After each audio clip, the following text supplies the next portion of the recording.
This is the lung of ox. So the lung of ox are two in number, right and left lung. This one is the right lung of, and this one is the left lung of ox.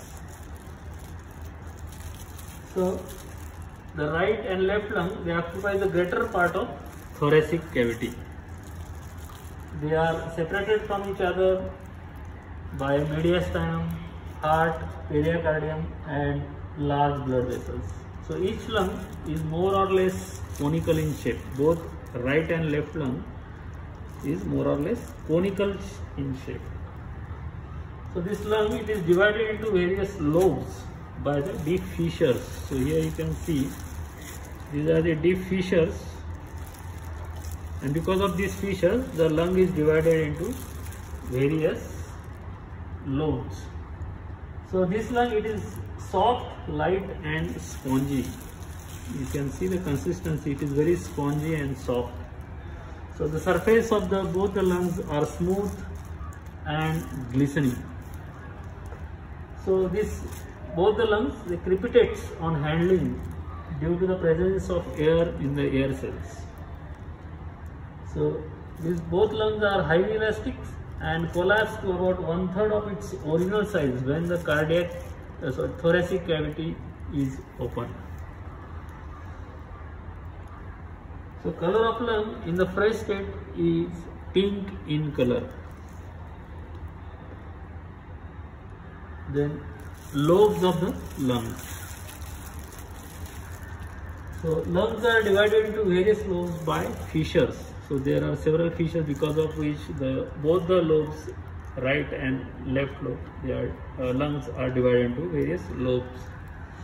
So right lobe presents 4 lobes. This is the right lung, it presents 4 lobes, whereas left lung, it presents 3 lobes. So right lung consists of 4 lobes, namely the first is apical lobe, then cardiac lobe, then this one is diaphragmatic lobe, and the fourth one is accessory lobe, or which is also known as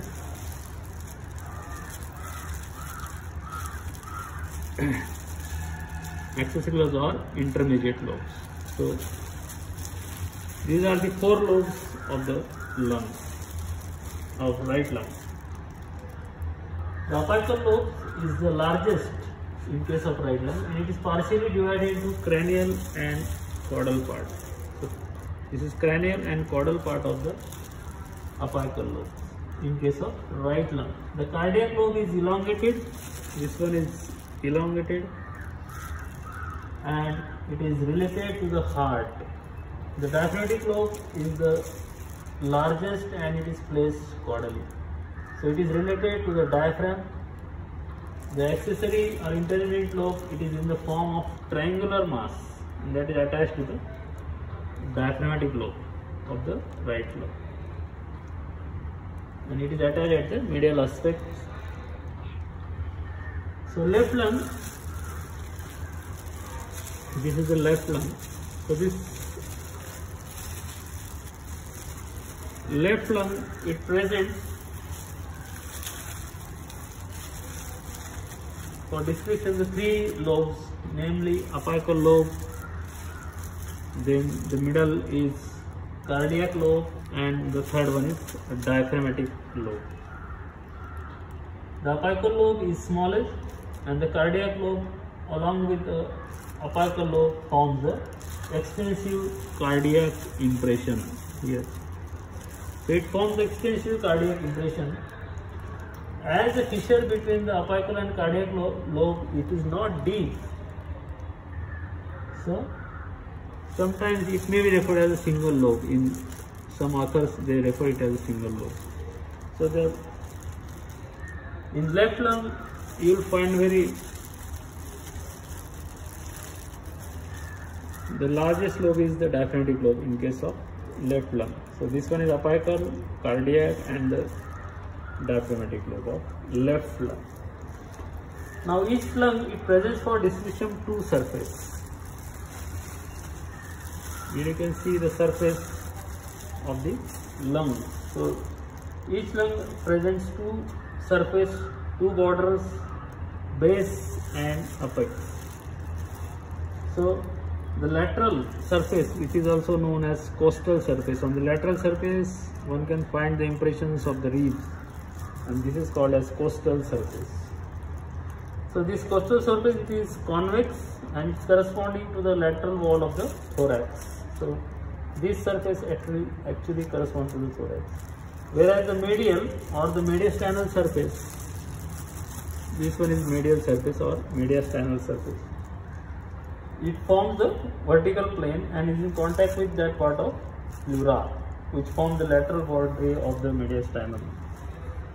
So it presents a deep cardiac impression, which is larger and deeper in case of left lung, in this lung, than on the right lung.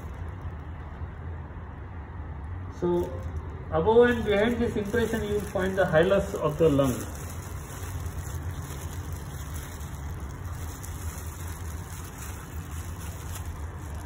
Here you can see the hilus of the lung, so in which you will find the bronchus, pulmonary artery, pulmonary vein, bronchial artery, lymphatics and pulmonary plexus of the nerves enter. So that is the hilus of the lung.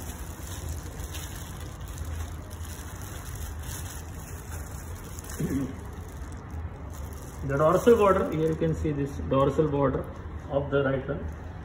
So dorsal border of both the lungs is thick, round in its posterior half, whereas it is thin here you can see, and the anterior aspect you will find it is very thin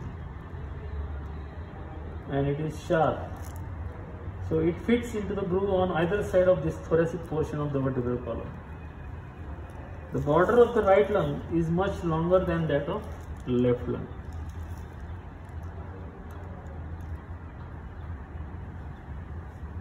The ventral border, here, this ventral border, it is somewhat thin and sharp as compared to this dorsal border, and it presents opposite to the heart, that is known as cardiac notch, through which the pericardium is exposed. The left cardiac notch exposes the pericardium at the fourth intercostal space. Then the base of the lung, it is cut obliquely. So here you find the base of the lung, which is present at the caudal aspect, and it is cut obliquely and it is molded on the anterior face of the diaphragm. So it is broad and somewhat concave. So it is oval in outline and more deeply concave on right than the left lung. So the base is deeply concave on the right lung than that of left lung. So it is applied against the convex surface of the diaphragm. Now, whereas the apex of the lung, they are applied against the first tooth, and the apex of the lung, left lung, is very narrow and thin, very narrow and thin. The apex of the right lung, it is rounded, curved inward and backward. Now, if you see the structure of lung, the lungs are composed of external serous cord. This is the serous cord. Then the subserous areolar tissues and the pulmonary parenchyma. So the serous cord, it is derived from the pleura. And this serous cord, it is thin and transparent, whereas this subserous tissue, it is of areolar type and it is intermixed with the elastic tissue. So this subserous tissue, it invades the entire surface of this organ and it continues inward into the substance of the lung as an interlobular connective tissue. The parenchyma of this lung is composed of lobules which are quite distinct from one another. Each pulmonary lobule, which is the unit of lung substance, is composed of lobular bronchiole and its terminal air cells and branches of the pulmonary and bronchial vessels. So this lung, it receives two kinds of blood supply. One is nutrient and another is functional. The functional blood is venous and is conveyed into the lungs by the pulmonary arteries. The blood for the nutrition of lung, it is conveyed by the bronchial arteries. So this lung, in case of oxygen, it receives the nerve supply from the pulmonary nerves, which is derived from the vagus and sympathetic nerves.